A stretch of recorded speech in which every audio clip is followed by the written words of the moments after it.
os dois, Bia, né, e o Henrique, né, a irmã Palmira aqui também. Não sei se nessa outra semana, houve aniversariante. Alguém que completou mais um ano de vida, casal que completou aniversário de núpcias. Creio que não tivemos nenhum desses casos, né? Vamos estar orando ao nosso Deus, agradecendo por essas almas preciosas, tá? Vamos estar orando? Senhor Deus, muito obrigado por esta manhã preciosa, por termos o privilégio de estarmos no teu tempo. Suplicamos em favor de irmão Palmira, para ministrar a tua palavra para essas preciosas criaturas tuas, crianças preciosas. Põe as tuas mãos sobre a Bia, Vive, abençoa a tua serva na ministração da tua palavra. Suplicamos-te que abençoes o nosso pregador, o Edson, abençoa também a sua família e todos nós. Suplicamos, Senhor Pai, essas coisas agradecidamente, em nome de Jesus. Amém. Vamos ouvir a palavra. Não é da Ibasca, ele é presbítero da igreja e se faz acompanhar da esposa e da filha. Irmãos, vamos ouvir a palavra. Pode entrar. Irmão, não quer. Não pode deixar.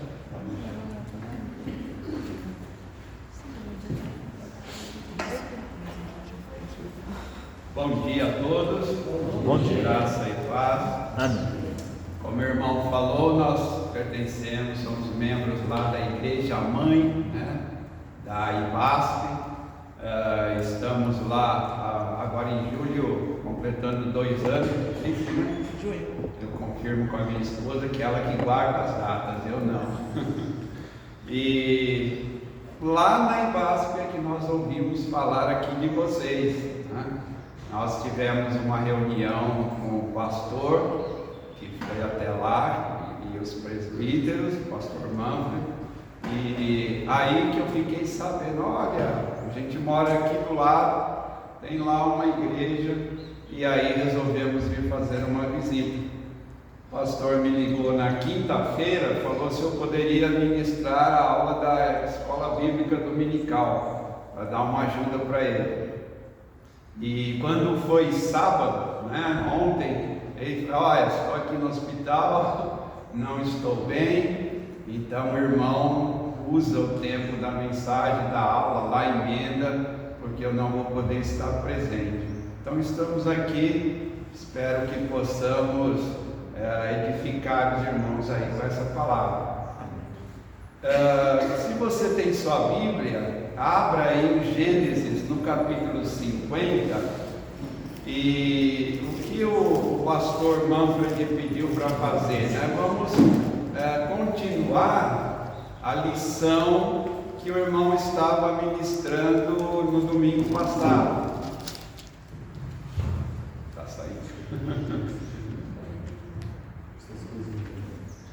Nós vamos continuar. Quem estava aqui no domingo passado, quem veio aqui falar na IBD, ele falou a história de quem mesmo? Esqueci, me ajuda aí.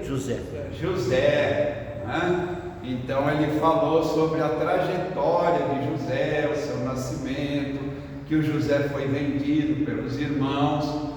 Então é uma sequência aqui. Eu vou abordar o capítulo 50, onde é relatada a morte do pai de José e a morte do próprio José, e aí seguiremos para o livro dos Êxodos, o livro de Êxodo, onde vai falar sobre Moisés. Entra ali a história do povo que foi escravo lá no Egito. Eu não vou ler todo, né, mas eu vou usar versículos, e aí é bom vocês acompanharem. Um esclarecimento, né? Talvez os versículos que eu for ler, na sua tradução pode ser que seja diferente, porque eu uso a tradução ACF, né? Almeida Corrigida Fiel. Lá na IBASP, eu projeto no slide, aí eu ponho as duas versões, porque lá na IBASP eles usam a NVI. né? Então no slide eu coloco as duas traduções para não haver dúvidas, mas sem problema nenhum, né? São algumas palavras que são diferentes. Se tiver dúvida, fique à vontade para perguntar. Tá? Estamos em uma aula, não numa pregação propriamente dita, tá bom? Bom, então esse capítulo 50, né, é um fechamento da história de José.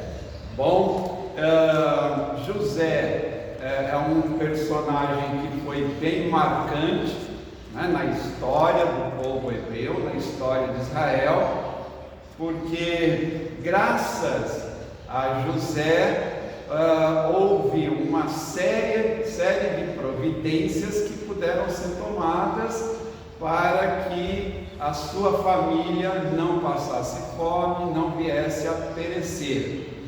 Claro que quem já leu a história, é uma história até triste, né? De traição, de ódio que os irmãos sentem por José, mas isso tudo veio em seguida para o próprio benefício, não só de José, para a família e para o povo todo.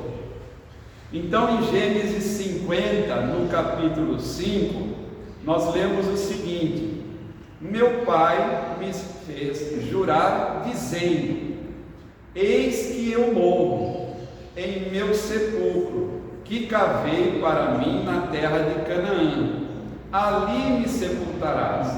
Agora, pois, te peço que eu suba para que sepulte a meu pai, e então voltarei. Nós vamos ver nesse capítulo todo uma coisa que se destaca, né? José e a sua família, eles não voltam para a terra prometida, né? Eles não retornam, eles decidem que eles vão permanecer no Egito. Por quê? A essa altura, o José era uma pessoa muito importante no Egito.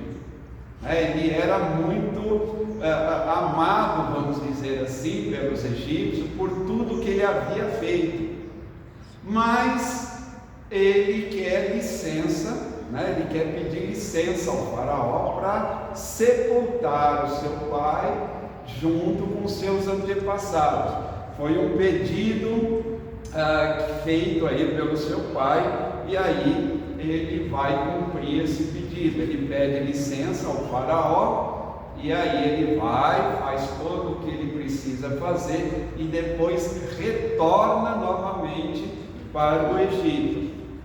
Em Gênesis 50, no verso 22, nós lemos: José, pois, habitou no Egito, ele e a casa do seu pai, e viveu José 110 anos. Então, quando diz aqui ele e a casa de seu pai, foi os seus irmãos, né? Junto com os seus irmãos, ele resolveu habitar ali. E o José viveu 110 anos. Ele foi bastante abençoado, foi bastante próspero, e se você depois ler esse capítulo inteiro lá na sua casa, você vai ver que ele viu nascer muitas pessoas, ele teve bastante descendentes, bastante netos, né? Então ele viu toda uma nova geração nascer ali na terra do Egito.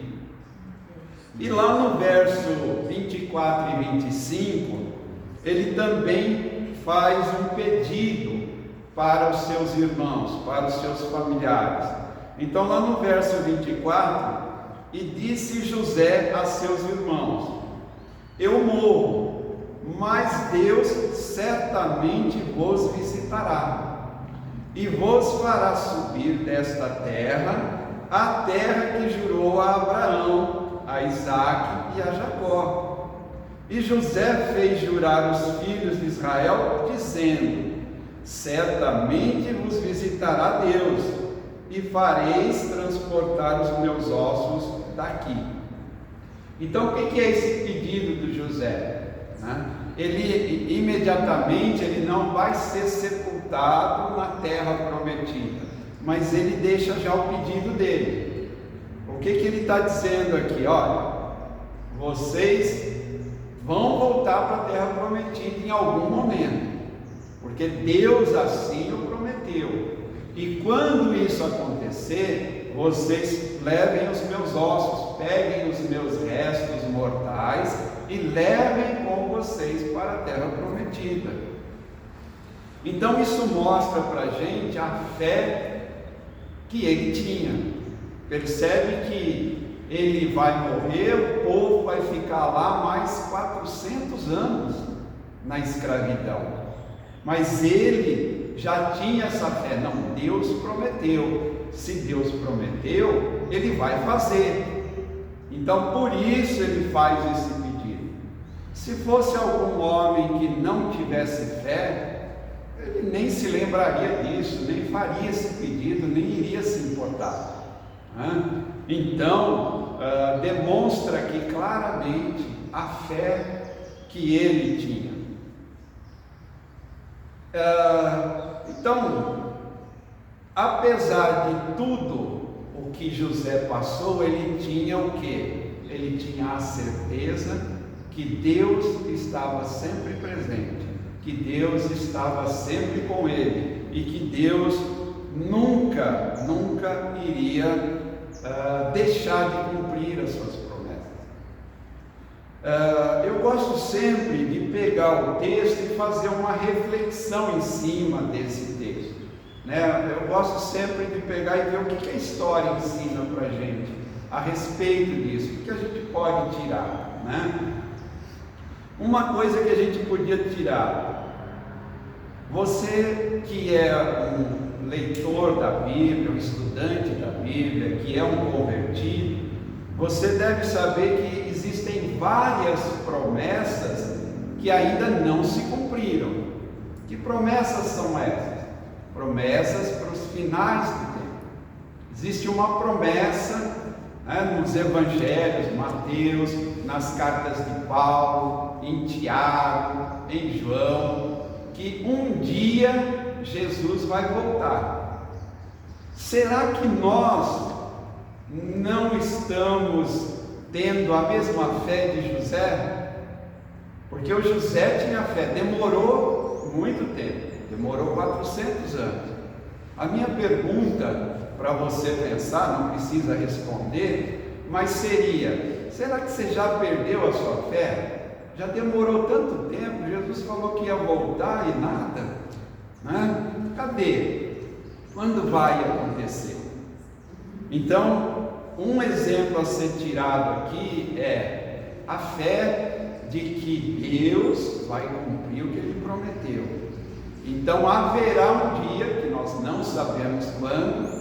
Às vezes tem alguns gurus aí que aparecem dizendo: o fim do mundo é tal dia. Não sabe. A Bíblia não diz quando será, mas nós temos sinais. Então não devemos fraquejar na nossa fé. Nossa, demorou, está demorando tanto e não vem, né? Vamos levar a vida. Não, né? A nossa esperança é exatamente a que a promessa será cumprida, assim como José tinha essa esperança. Outra coisa importante, essa história de José recorda para nós a importância de nós mantermos os nossos valores. Se você acompanhou a história do José, né? Ele foi vendido, depois de vendido, ele fica bem porque ele vai para a casa do Potifar, não é isso? Potifar nomeia ele lá para ser chefe de todo mundo. Aí a mulher do Potifar acaba complicando a vida dele, ele vai para a prisão, da prisão ele interpreta o sonho do rei. Em tudo isso, José não fraquejou, ele se manteve firme, né? E aí fica essa pergunta também para nós. Nós estamos vivendo atualmente num mundo complicado, né? Cada vez mais fica complicado. Eu conversando lá com o pastor Wilson, lá da IBASP, a gente fala, olha, nós nascemos na era errada, nós devíamos ter nascido na era anterior, porque está tão ruim. E aí a gente fica pensando, mas se está ruim agora, imagina daqui a 50 anos. Mas se já não está tão bom, né? Bom no sentido que eu falo, eu sei que muitas coisas melhoraram, né? A tecnologia, hoje tem máquina de lavar louça, máquina de lavar roupa, não precisa mais ir no rio, né? Nesse sentido, melhorou, mas e no sentido espiritual, social? Nós temos uma sociedade baseada nos padrões que Deus determinou? Não. Eu estou no meio batista há uns 52 anos. Tenho 52 anos de conversão. Eu estou no meio batista há 52 anos. E eu vi mudanças, muitas mudanças, para pior. Né? Muitas dentro da igreja, muita coisa que nos era ensinado lá na EBD na década de 70, não se ensina mais hoje. Né? Às vezes eu sou até criticado por ensinar algumas coisas, mas agora é modernidade, irmão, a gente tem que aceitar. Né? Mas José aceitou? Não, ele permaneceu fiel. Você não precisa procurar aí, pode deixar aberto onde você deixou, mas em 1 Timóteo, a carta de Paulo a Timóteo, no capítulo 1, no verso 19, ele fala o seguinte para Timóteo: mantendo a fé e a boa consciência que alguns rejeitaram, e por isso naufragaram na fé. Então, já naquele momento, naquela época, havia problemas na igreja que Paulo estava alertando. Olha, Timóteo, toma cuidado, porque é importante que você mantenha a sua fé, porque já tem alguns que rejeitaram isso, e por causa disso eles naufragaram na fé. O que quer dizer isso? Afundou, né? Afundou, diminuiu, denegriu.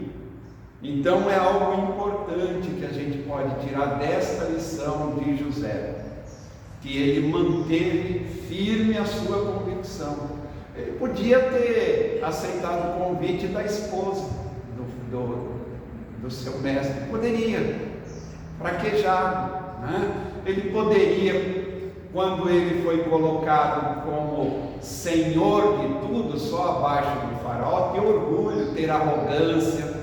Agora eu estou aqui, mando eu, agora é comigo, né? Como o pessoal diz na gíria hoje, aí, agora eu sou o cara, né? Mas ele não fez isso, né? Ele se manteve firme, embora, isso é importante que você lembre, olha o ambiente que ele estava. O egípcio era idólatra, ele tinha Deus de tudo.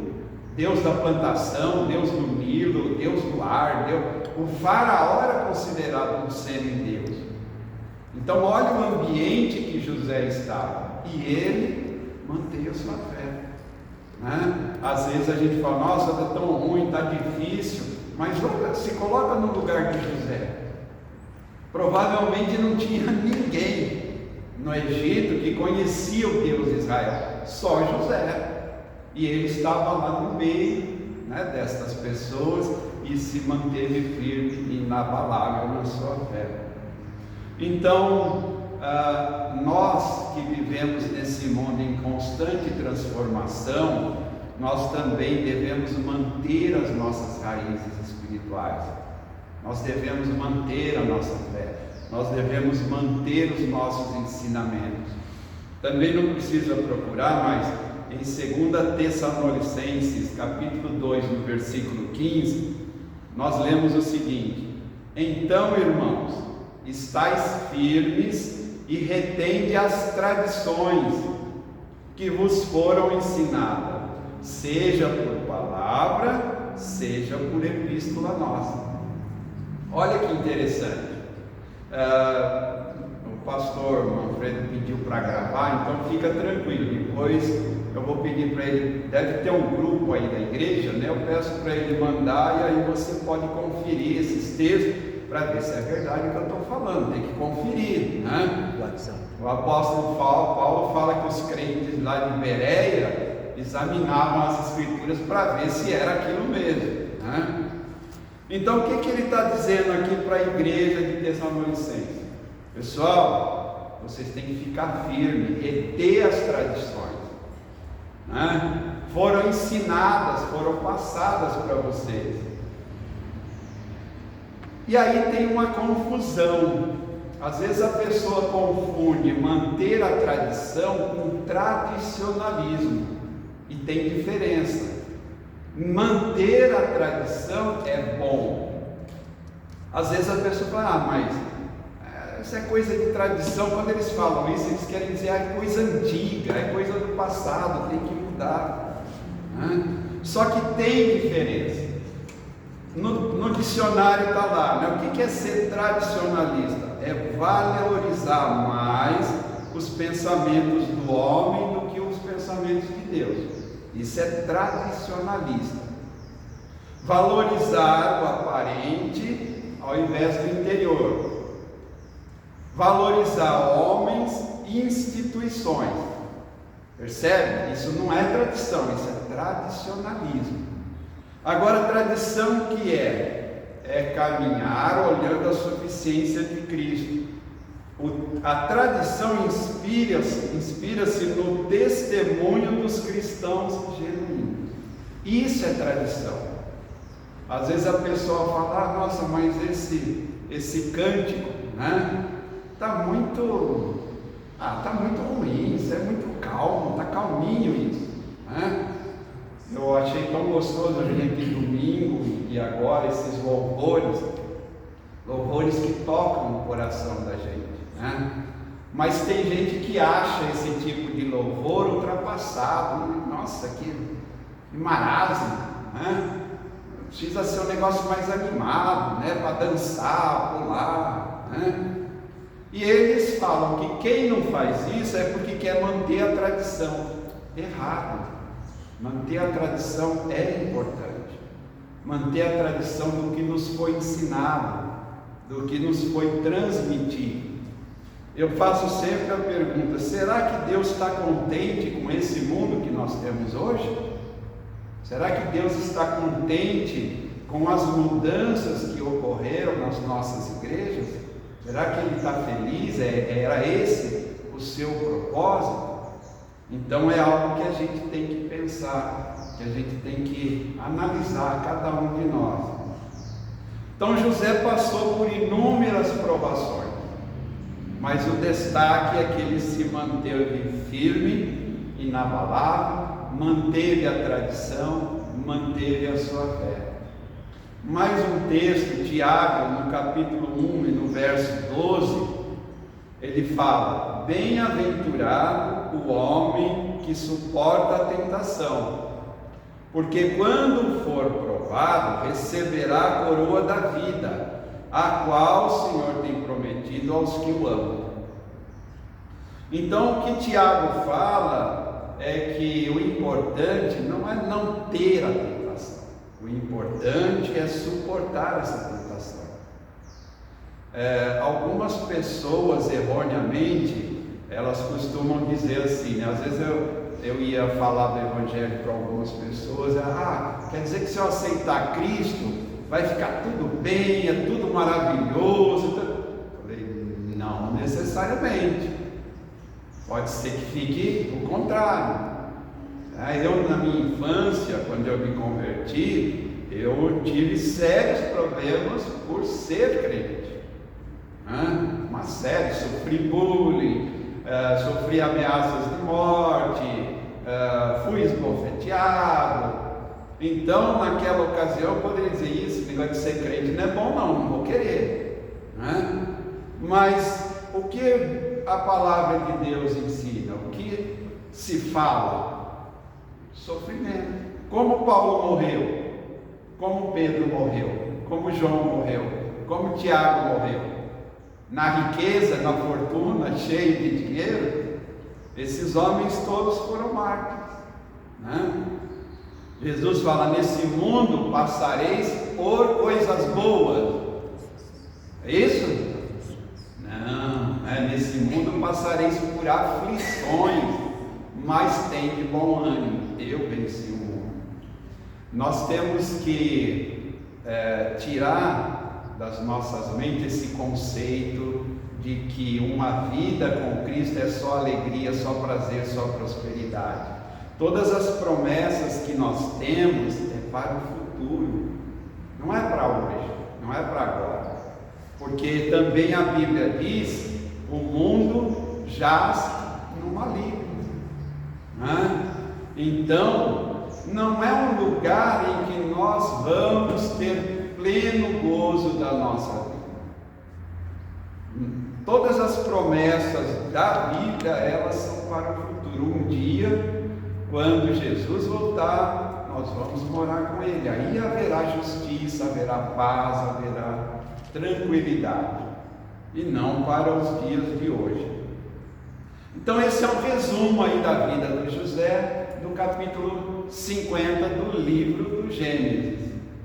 Alguém gostaria de acrescentar alguma coisa? Pode ser que passou algo desapercebido, fique à vontade. Se você leu e estudou aí essa história, algo que seja importante.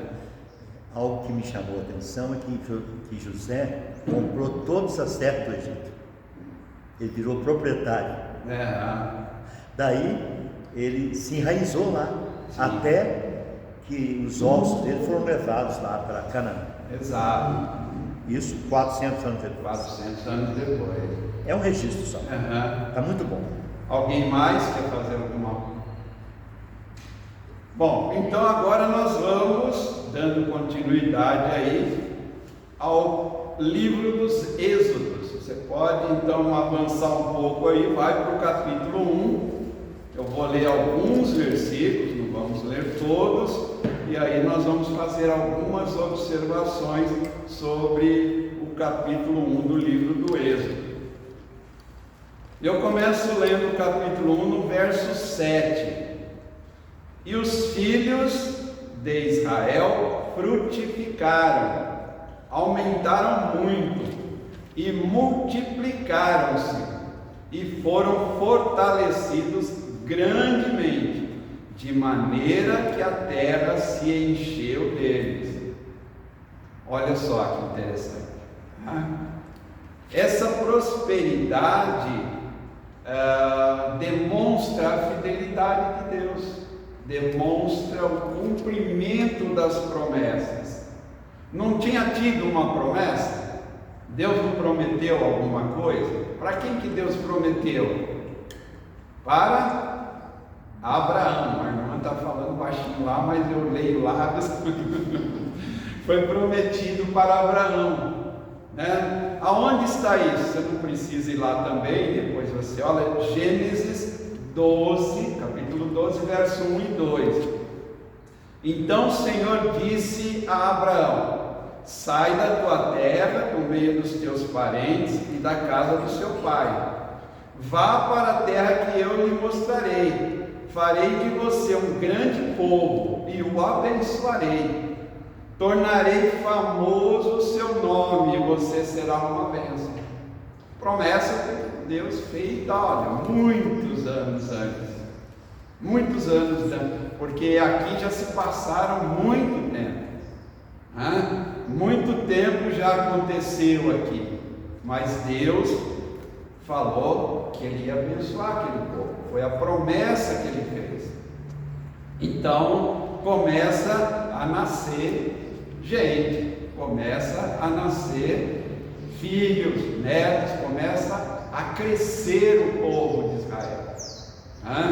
Ao contrário dos dias de hoje, que as pessoas estão preocupadas com a explosão de população no mundo, naquela época era a ordem de Deus, era para ver realmente essa multiplicação do povo.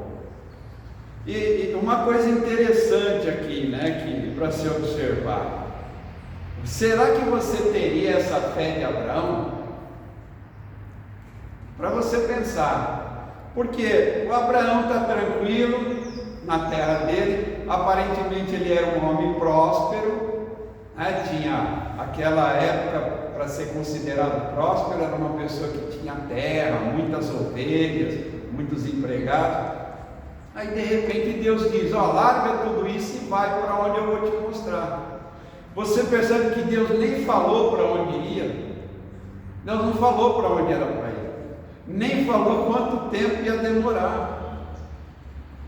Você alguma vez pensou nisso? Aí eu fico imaginando assim, né? Já pensou um marido chegar para a esposa: esposa, junta tudo aí que nós vamos ir. Opa, mas para onde? Não sei, Deus vai falar. A esposa ia? Não ia não, né? Não ia deixar o conforto. Não, mas aqui está minha família, meus tios, meus primos, meu pai e minha mãe estão aqui. Olha que interessante. Eu sei que a época era outra, né? O contexto social era outro. Naquela época as mulheres ainda eram submissas aos homens, né? Então provavelmente a esposa de Abraão atendeu prontamente, né? Mas ele se jogou na incerteza. Ó, levanta, pega aí o que você tem e vai. Mas vai para onde, Senhor? Vai. Eu vou te dizer onde parar. É muita fé, né? Por isso que ele é citado lá em Hebreus 11. Não sei se você já leu. A gente costuma chamar Hebreus 11 da galeria dos heróis da fé. E começa lá, pela fé, e aí vai, pela fé, né? Então, é algo para a gente pensar, né? Será que a gente tem essa fé toda? Não sei, né? Mas continua a narrativa, e o que acontece? Um novo rei se levanta no Egito. Passou muito tempo, morreu aquele faraó, e esse novo aqui não conhece ninguém. Não conhece José, não sabe da história, não sabe da família. Lembra, eles não conhecem o Deus de Israel. Os egípcios conheciam os seus deuses. Eles lá sabiam que... E aí ele olha e vê que está crescendo o povo, né? Aí bate lá um desespero.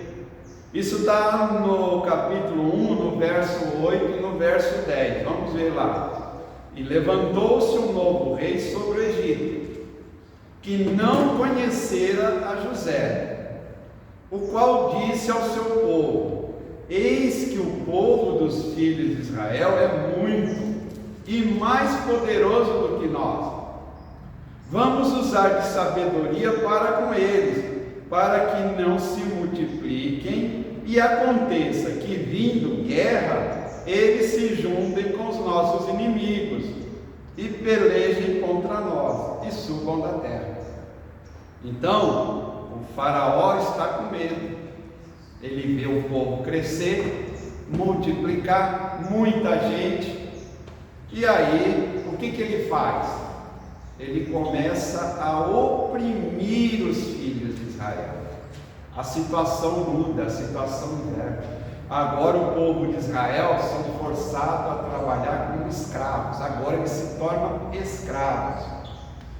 E o escravo, ele era muito judiado, né? Era terrível. A escravidão sempre foi algo terrível, né? Eles não tinham fartura de alimento, eles tinham que trabalhar muito, doente, não doente. Não dava para apresentar um atestado lá para o feitor e dizer: eu não vou trabalhar porque eu estou doente. Tinha que ir, né? Mas mesmo fazendo toda essa maldade, o povo continuava se multiplicando. Aí o que o faraó faz? Está lá no verso 15 e no verso 16. Vamos lá. Vou deixar alguém ler para mim aí. Alguém leia para mim Êxodo 1, verso 15 e 16. Qualquer um pode ler, fique à vontade. O rei do Egito levou as parteiras hebreias, das quais uma se chamava Cifra e a outra Boá, dizendo: quando servis de parteiras das hebreias, examinai, se for filho, matai, mas se for filha, que viva. Olha só, obrigado, irmão. Olha que maldade, hein? Já pensou? chegar para alguém e dizer: olha, dá aí seu filho, é homem, então ele vai morrer, porque é a ordem do faraó. Né? Que maldade, né? Que coisa triste. Mas era um ato desesperado do faraó. Né? As mulheres podiam manter. Por que as mulheres podiam, o homem não? Porque o homem queria se tornar um guerreiro. Né? O homem ia apresentar um risco, né? De ser um guerreiro, de fazer uma revolução. Então ele fala que é para matar os bebês do sexo masculino. Uma forma de tentar diminuir a população. E também, não tendo pessoas do sexo masculino, claro, também não haveria possibilidade de nascimento de mais filhos dos israelitas. Mas as parteiras fizeram o que ele pediu? Não, né? Elas não fizeram. Elas se recusaram. Lá no versículo 17, diz que elas temeram a Deus e não fizeram o que o rei do Egito ordenou. Mais uma providência. Né? Você percebe que a Bíblia cita o nome dessas parteiras. Poderia ter dito só as parteiras. Né? Cita o nome porque é uma forma de reconhecer a fé, a coragem dessas parteiras. Né? Porque desafiar um soberano era sentença de morte. Né? Desafiar a ordem do rei era uma sentença de morte. E essas parteiras se levantam contra essa injustiça. Elas não querem praticar essa injustiça, sob o risco de elas mesmas serem mortas. Não precisa abrir, eu vou ler para você. Romanos, no capítulo 1, no verso 17 e 18, diz assim: porque nele se descobre a justiça de Deus de fé em fé. Como está escrito: o justo viverá pela fé. Porque do céu se manifesta a ira de Deus sobre toda a impiedade e a injustiça dos homens que detêm a verdade em injustiça. Paulo, aqui escrevendo para os romanos, ele está alertando para que eles mantenham a fé, que sejam justos, porque Deus fica irado com quem comete injustiça. Não pense que Deus não está olhando, não está atento para todas essas injustiças que a gente vê no mundo. Parece que o mal está prosperando, parece que o maldoso está bem, mas tudo isso será julgado quando Cristo voltar. Haverá um julgamento, haverá um tribunal onde Cristo vai julgar e vai punir a injustiça. Todos aqueles que cometeram injustiça, impiedade, que fizeram mal, essas pessoas terão a sua justiça feita. Às vezes a gente acha, né, o salmista, né, nos salmos a gente, eu vejo o injusto que prospera. Sim, parece. A gente acha, nossa, como que aquela pessoa é tão ruim, é daquele jeito, ela está tão bem. Calma, calma. Deus não esqueceu. Ele está aguardando o momento correto, onde Ele vai agir com a sua justiça. Não fica com inveja desses que estão prosperando injustamente, mesmo porque a inveja também é pecado, né? Não pode. Então Deus não se alegra com a injustiça, né? A Bíblia mostra que todo pecado é uma injustiça. Quando estamos cometendo um pecado, nós estamos cometendo uma injustiça contra Deus. Então toda pessoa convertida que aceitou a Cristo deve se dedicar à justiça, a ser alguém justo, sempre rejeitando a injustiça. Às vezes é difícil, às vezes a gente vai ser xingado, vai ser preterido numa promoção, né? Não vão dar um cargo, você é muito certinho, você quer fazer tudo correto, mas A Bíblia ensina isso o tempo inteiro, que nós devemos agir sempre com justiça, e às vezes até correndo o risco de sermos prejudicados, mas a justiça sempre será compensada.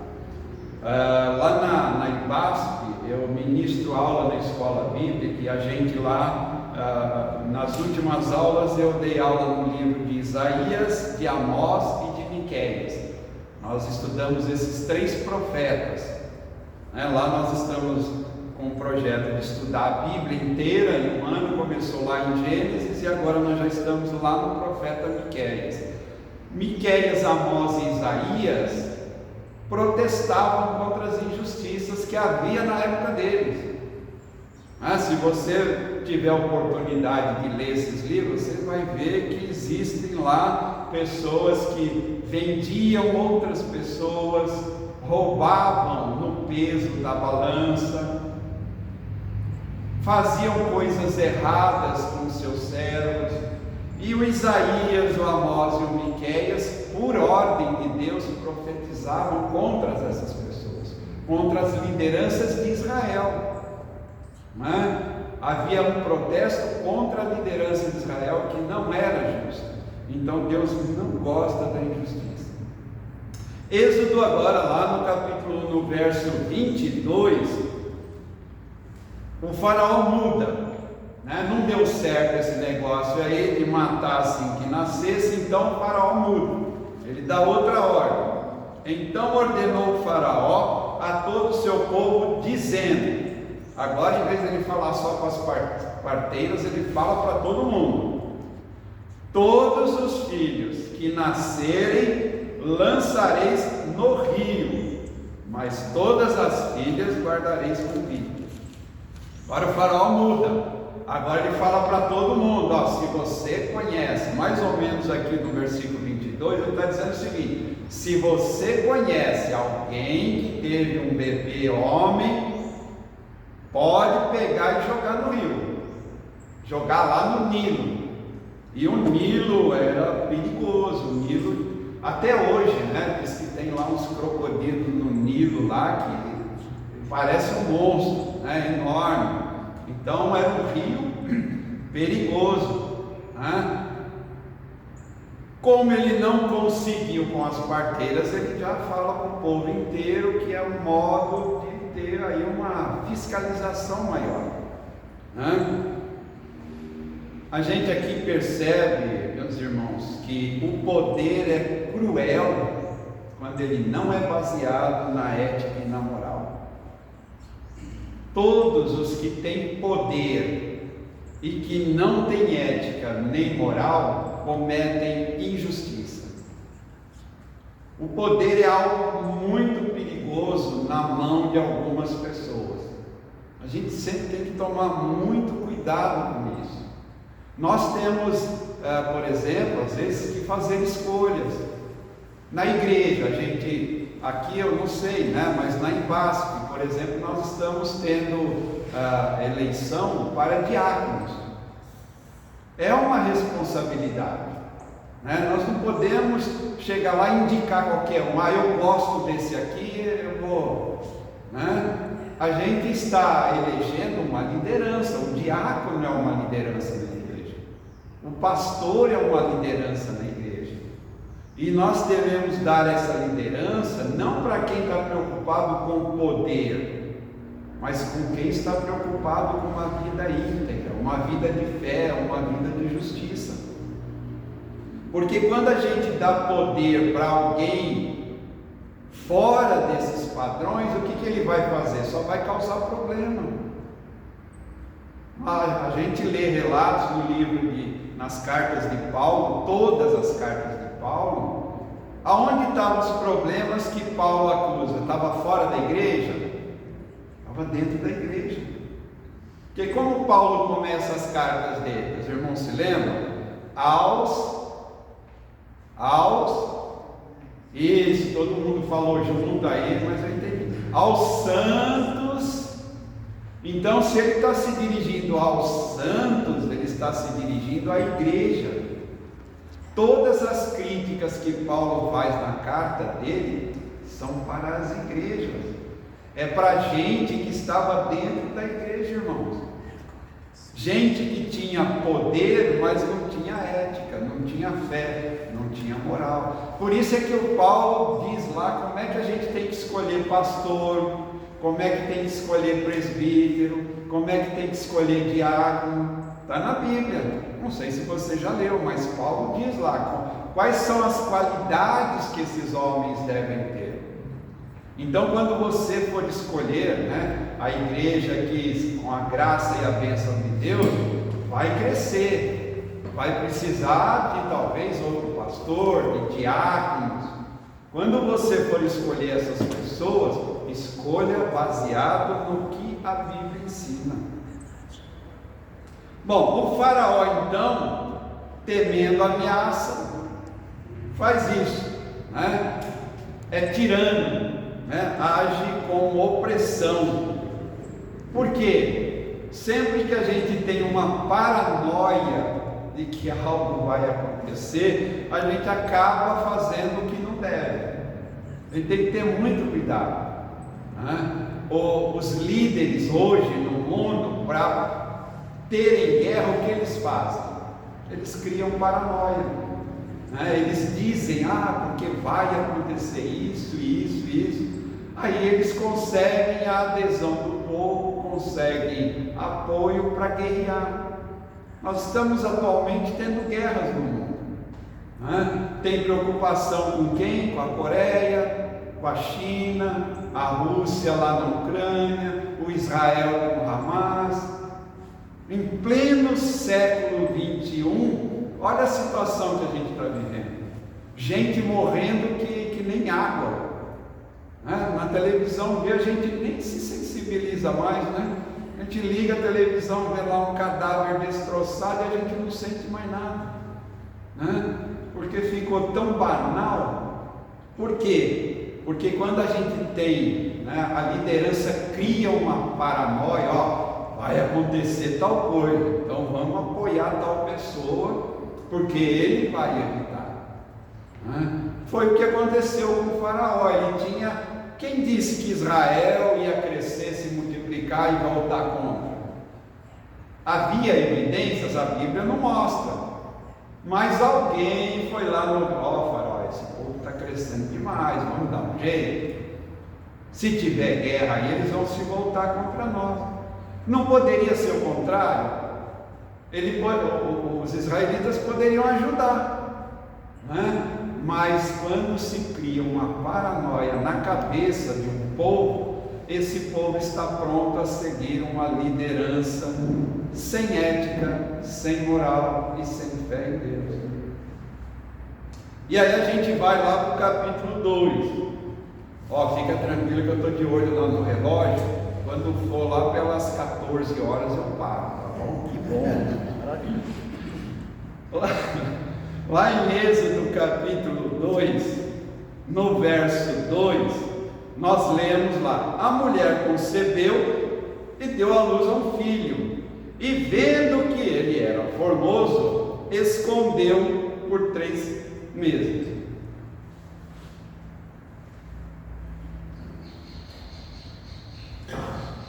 Então, aqui a gente tem o relato do nascimento de Moisés, o homem que será escolhido por Deus, que vai ser usado por Deus para libertar o povo de Israel. Vai acontecer bem mais na frente, vai acontecer um monte de coisa ainda, mas aqui é o nascimento dele. A palavra formoso aqui não significa, tem um sentido mais amplo, né? Formosura aqui não é só beleza, né? Que seria alguém inteligente, alguém especial. E a Joquebede era a mamãe desse filho aqui de Moisés. E aí o que ela fez? Ela escondeu o filho. Ela conseguiu esconder. Não sei como foi isso, deve ter sido complicado, né? Porque o bebê chora. Eu não sei o que ela fez, a Bíblia não fala, mas não deve ter sido fácil, né? mas ela escondeu. Mas aconteceu o que lá no versículo 3? Lê para mim alguém, Êxodo 2:3. Não podendo, porém, mais escondê-lo, tomou uma arca de juncos e a revestiu com betume e piche. Então, quando nela o menino, a pôs nos juncos à margem do rio. Fala sério, você que é mãe, você teria coragem de fazer isso? Difícil, né? Ela fez um cestinho, né? Forrou lá o cestinho para não entrar água, né? Fala aqui que ela pôs lá um barro e betume. Betume parece uma cola, né? Uma coisa pegajosa que coloca lá e dá não deixa entrar água. Mas olha essa mãe, né? Para salvar a vida do filho, olha o que ela faz, olha o sacrifício que ela se impõe, né? É uma decisão dolorosa, porque colocar o bebê nas águas do Nilo não era fácil. Já pensou com aqueles crocodilos lá, poderia a correnteza levar embora para longe? Ela não sabia que Deus estava protegendo, não tem nada dizendo aqui, né? Então, mais uma vez, o que a gente vê aqui dessa mulher? Fé, né? Fé, coragem, sacrifício. Às vezes a gente tem que sacrificar algo nossa vida, né? Às vezes a gente tem que sacrificar alguma coisa, às vezes é um emprego, tem que largar um emprego para manter a nossa fé, a nossa ética, a nossa moral. Lá na igreja que eu estava antes da IPASP, nós ficamos 15 anos na Igreja Batista Regular Esperança, ali do lado da estação Santa Cruz, no metrô Santa Cruz, é bem do lado. E tinha uma pessoa lá, não vou citar o nome, porque não sei se é apropriado, ele era diretor de uma multinacional automobilística, era diretor financeiro. E ele pediu demissão porque ele tentava fazer coisas que não eram corretas. Então imagine, esse homem tinha um excelente salário. Imagina um diretor de uma montadora de automóvel multinacional, quanto ganha, né? E ele largou por causa da sua fé. Ele teve coragem, ele fez um sacrifício. Então, nos dias de hoje, às vezes, nós temos que sacrificar alguma coisa, né? Para manter a nossa fé. Um sacrifício. Vai ser recompensado nesse mundo? Não sei, pode ser que não. Pode ser que vai ter aflição, mas no futuro seremos recompensados. Hebreus, no capítulo 11, no verso 1, ele diz o seguinte: ora, a fé é o firme fundamento das coisas que se esperam e a prova das coisas que não se veem. Tem um conceito de fé aí que é muito errado, tá? Eu preciso ter fé para coisas que eu sei que é impossível. É isso que quer dizer aqui. Abraão sabia o que ia acontecer com ele? Sabia para onde ele ia?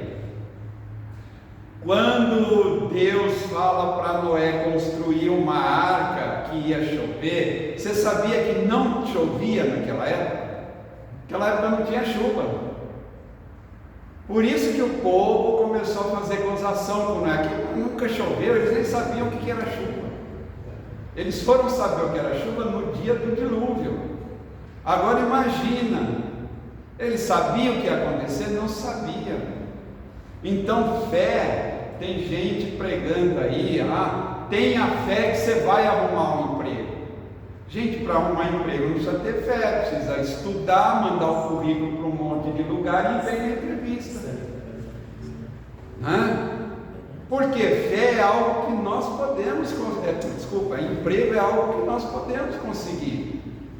Talvez eu não consiga o emprego que eu quero, aí é diferente. A fé é algo impossível, aí eu creio. O José, como que ele podia saber que o povo ia voltar? Tinha algum sinal? Não tinha, mas ele tinha fé. Não, vocês vão voltar porque Deus falou que vai voltar. Então Abraão, lá no Hebreus 11, depois você lê, pessoas que tiveram fé, não foi cumprida enquanto eles estavam vivos, mas eles não perderam a fé. Então cuidado às vezes com o que a gente define como fé, né? Fé é algo que eu vou crer que é impossível de acontecer, né? Algo que a gente não conseguiria fazer. Isso é fé, né? Então, às vezes nas igrejas as pessoas fazem o que elas chamam de promessas de fé. Então o pastor chega lá e fala: olha, irmãos, a arrecadação da igreja é 10 mil, mas nós vamos trocar aqui, nós vamos construir uma igreja e vai precisar de 1 milhão. Isso é fé. Uma igrejinha que ganha 10 mil por mês, que tem de receita 10 mil por mês, crê que vai juntar 1 milhão para construir um templo, isso é fé, né? Agora tem gente que coloca lá, né, promessa de fé: próximo mês queremos alcançar R$1.000 para mandar para os missionários. Que fé é essa, gente? R$1.000 não é tão difícil assim de... Estou falando não uma pessoa, né? Estou falando um conjunto de pessoas, né? De repente a igreja tem 100 membros, mas temos fé que nós vamos juntar R$1.000 para mandar. Gente, isso não é fé. Fé é algo impossível, a gente não sabe se vai dar certo, não sabe se vai acontecer. Você tem fé que vai ser ressuscitado com um novo corpo? Tem ou não? Agora era a hora que vocês tudo tinham que falar amém, glória a Deus. Glória a Deus. Está fraco isso aqui, essa fé agora, essa fé de vocês aí. Por quê? Há uma coisa, você pensa, você chega para uma pessoa que não é convertida e fala: um dia a gente vai estar aqui e nós vamos sumir. Mas qual o nome disso? Chama arrebatamento. Nós vamos sumir. Jesus vai vir lá no alto e vai arrebatar a igreja. Você é louco, você é ridículo, que absurdo, que isso? Ninguém some do nada. Você acha que vai sumir? Vai, porque está na Bíblia. Deus falou, eu tenho fé. Percebe? Para o incrédulo isso é impossível, acha? Vai falar para um cara da área que dá aula de física. Esses físicos são tudo não, vamos ser justos. Muitos são ateus, né? O físico, o cientista. Fala: olha, nós vamos sumir um dia. Sabe o que eles vão falar? Eles vão falar o seguinte: estão tendo essas histórias aí de ET, né? Disco voador. É isso que eles vão falar. O pessoal foi abduzido. Isso vai ser a desculpa deles, porque senão eles vão ter que crer. A não ser os que vão ficar na igreja. Esses aí já vão saber. E olha, desculpa usar a palavra aqui, dancei, não fui arrebatado, achei que era crente e não sou. Porque infelizmente algumas igrejas vão ficar com pessoas no banco no dia do arrebatamento. Vai sumir lá alguns, aí eles vão falar: nossa, o arrebatamento, e eu não estava preparado. Jesus alerta nas profecias, né? Fique preparado, vigiai e orai, porque não sabeis a hora. Bom, então essa decisão aí simboliza uma grande fé. E aí já era o Moisés, né? O crocodilo comeu o tadinho do Moisés, não foi? Não, né? O que aconteceu? Foi acolhido. Lá em Êxodo, no capítulo 2, no versículo 5 até 10, conta lá que, olha quem vai achar Moisés. Olha só que Deus, hein? A filha do faraó. Tanta pessoa que podia achar o cestinho. Quem acha o cestinho? a filha do faraó. Ela vai lá tomar um banhozinho, lá no rio, vai lá se divertir, e aí vê lá o cestinho. E outra, quando ela vê o cestinho, ela sabe de quem é. Ela sabe que é um hebreu. Ela podia correr e contar para o pai: ó, pai, está aqui, ó, mandou matar, tal, estava lá no rio, joga lá no rio, joga no rio. Mas é interessante, a própria filha do faraó sabe quem é, que é um hebreu, e resolve o quê? Adotar o Moisés. E olha só, gente, olha que coisa bonita. A irmã do Moisés estava lá de olho e vai oferecer alguém para amamentar, porque a filha do faraó não tinha leite para amamentar. E quem é que vai amamentar e cuidar do Moisés? A mãe. A mãe dele. Olha só, gente. É bonito ler essas coisas na Bíblia, não é? A providência de Deus. Salva Moisés, é a filha do faraó que acha, a mãe que cuida, tudo certo, né? E aí Moisés é o quê? Um dos principais do Egito, é a filha do faraó, é filho, né, da filha do faraó. Ele é importante, ele tem cargo, anda todo com a roupinha lá, foi educado com as tradições dos egípcios, foi ensinado com os egípcios. Mas o que acontece? Lá no capítulo 2, nos versos de 11 a 15, o Moisés sai para passear e vê um egípcio maltratando um hebreu. E aí ele fica indignado. E o que ele faz? Mata o egípcio. E ele pensa que ninguém viu, mas alguém viu. Como a gente sabe que alguém viu? Porque depois ele vê dois hebreus brigando. E aí a hora que ele vai lá, o hebreu fala: por que você vai me matar igual matou o egípcio? Aí ele, como diz o povo, deu ruim, a casa caiu. E agora? Agora o faraó vai ficar sabendo. E aí eu vou fazer o quê? Se manda, vou fugir. E ele vai para uma terra chamada Midian, que é bem distante, é mais distante do Egito, Ele agrediu e foge para salvar a sua vida. Chega lá em Midian e senta do lado de um poço de água. Naquela época não tinha água encanada, a Sabesp não tinha chegado ainda em Midian. Tinha que ir lá no poço, e quem ia tirar água do poço normalmente eram as mulheres. Essa era a tarefa das mulheres. As mulheres que iam lá, tiravam água, levavam para casa, alimentavam o rebanho. E aí é uma coisa importante, o Moisés é o que eu chamaria de Mauricinho.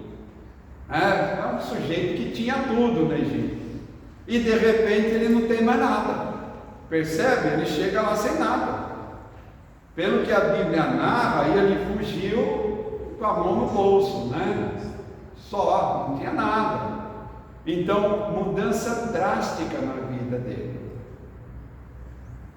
Alguns falam que Moisés, ele viveu 40 anos sem conhecer Deus, vivendo do bom e do melhor.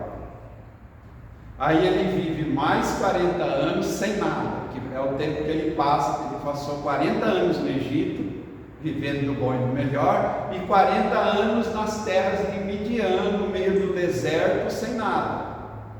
E depois Deus vai mostrar o que ele faz com o nada.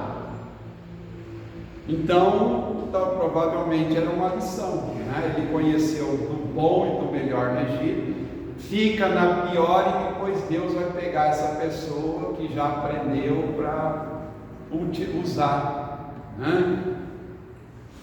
E lá continua a história, aparece lá 7 mulheres, elas são pastoras do rebanho, e aí os outros pastores querem expulsar ela. O Moisés lá, valentão, fortão, tinha sido ensinado a ser guerreiro no Egito, vai lá, expulsa todo mundo, e aí elas conseguem tirar a água, e o Moisés até ajuda a dar água lá para os bichinhos. E aí elas voltam para casa, falam com o pai, e falam: deixou o homem lá, vai buscar. Quem é esse homem, né?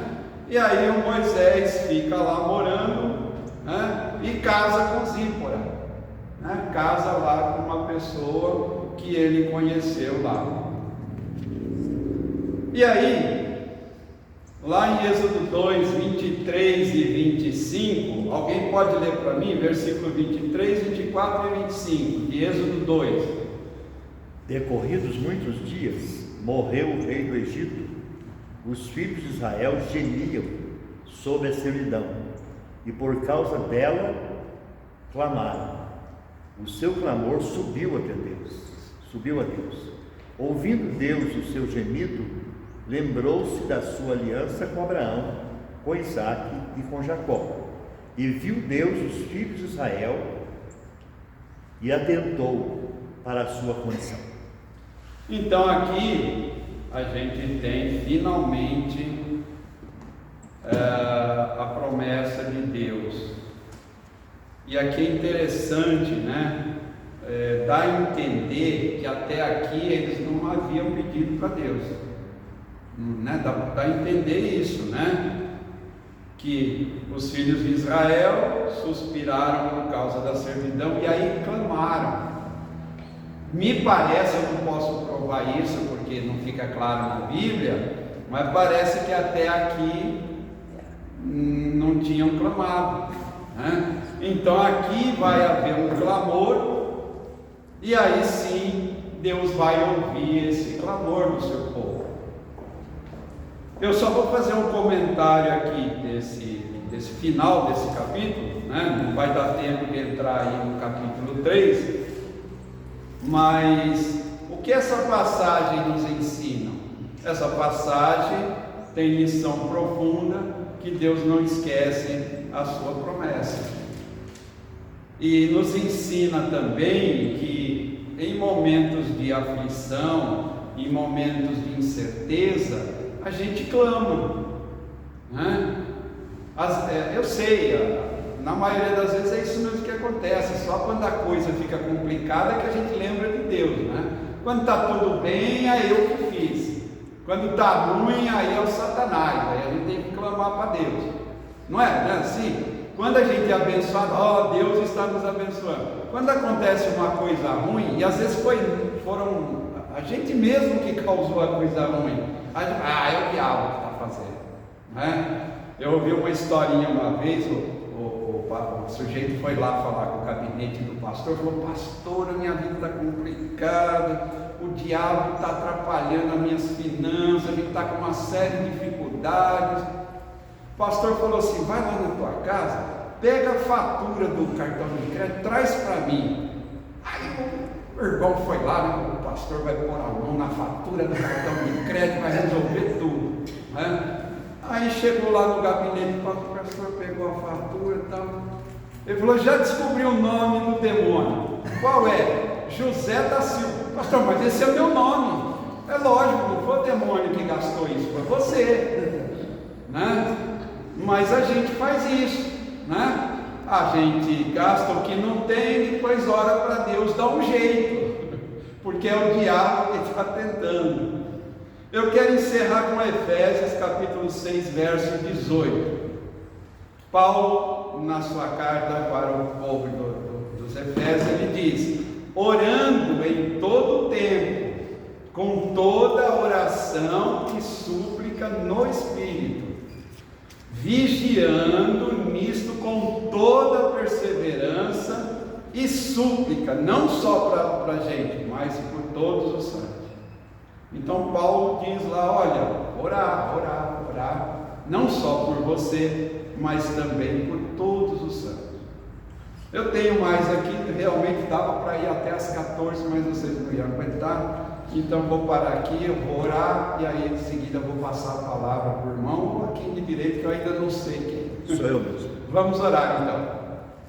Amantíssimo Deus, Pai Celestial, te damos graças por esta manhã, te Te damos graças por todas essas pessoas que puderam estar aqui para ouvir da Tua palavra.